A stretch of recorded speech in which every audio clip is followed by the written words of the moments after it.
All right, earlier this month, the National Education Association, which is the largest teachers union in the country, met for its 2025 Representative Assembly in Portland, Oregon. Good place for them to meet. Unsurprisingly, a litany of everything but improving reading, writing, and arithmetic scores was on the agenda. Diversity, equity, inclusion.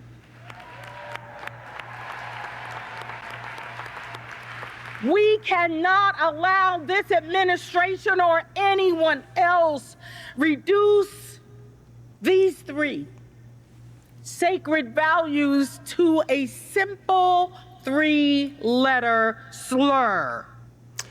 Here now to break down all the troubling resolutions that passed is Dr. DeAngelis, who is the Executive Director of Educational Freedom Institute. He's also the author of the recently released book, The Parent Revolution. Dr. DeAngelis, welcome back to Washington Watch. Thanks for joining us. All right, what were some of the most egregious resolutions that passed during the NEA meeting? I'll just start. None of them had anything to do with education. And I will say, Becky Pringle's an unhinged lunatic, the lady that was just on the screen. She's the head of the largest teachers union in the country. Do you want this person educating your child? This is free advertising for homeschooling. It's free advertising for school choice. And their teacher of the year, the person that they elevated to give an award at their annual convention, said the quiet part out loud. That person, their teacher of the year, said that her job, teaching, is quote unquote deeply political. Talk about letting the mask slip. And if that didn't say it enough, in their resolutions that I leaked to the public, a union member who didn't like them, look, the teachers don't even like this. It's the leadership not representing the will of the people, not representing the teachers. Some of their resolutions were so insane that they called to spend thousands of dollars basically to label their political opponent, Trump, a fascist. And get this, Tony, it gets worse than that. In their resolution, they misspelled the word fascism. This is supposed to be the union representing educators, and you almost can't make this stuff up. They misspell a word that they're trying to label the president, the duly elected president of the United States. It gets worse from there. I mean, there's so many resolutions that are just off the wall, and it really just goes to show you this is a political organization. In any resolutions regarding education? No, but they did have one a couple years ago. They used to make these public until, look, sunlight is the best disinfectant. You start to expose these people. They run away like little cockroaches because they're doing the wrong thing. They want to hide it behind closed doors. And what happened in 2019 was they failed to pass a resolution to rededicate themselves to being about student learning. I mean, you can't make that up either. Look, they were going to pass a resolution, or at least they tried, some members, to pass a resolution to be about education, not indoctrination. They defeated that measure soundly. And so it's so obvious. They are a left-wing organization. They are basically a money laundering organization for the Democrat Party. Right. And Becky Pringle, the lady on the screen, she's still an at-large member of the Democrat National Committee. There's an incestuous relationship between these two groups.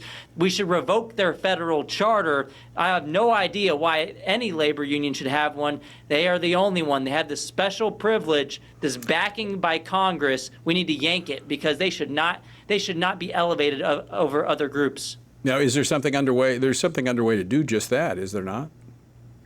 Yeah, there's a bill in Congress right now in the House to strip that federal charter. That's a fantastic idea. Again, they're the only labor union that actually has one. They've had one for over 100 years, and maybe you could have made the argument in 1906 that when they were small, they were really about securing educators' rights and trying to get more money into the classroom. Well, they failed to do that. Their outcomes for students are horrendous. We're an international embarrassment. We spend more than any other country on earth, and we're failing. We have only a quarter of kids proficient in math on the nation's report card, and we spend $20,000 per student.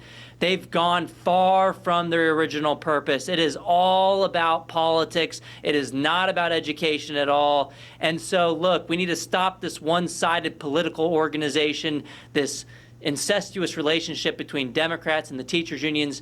Randi Weingarten is just insane. She looks like she's jumping behind a podium every time she speaks. And this is why we have school choice on the rise right now, because these people have started to inject their politics into the schools. Not all teachers are doing this, but you have their leadership, these people who make over $500,000 a year. They're embarrassing the profession.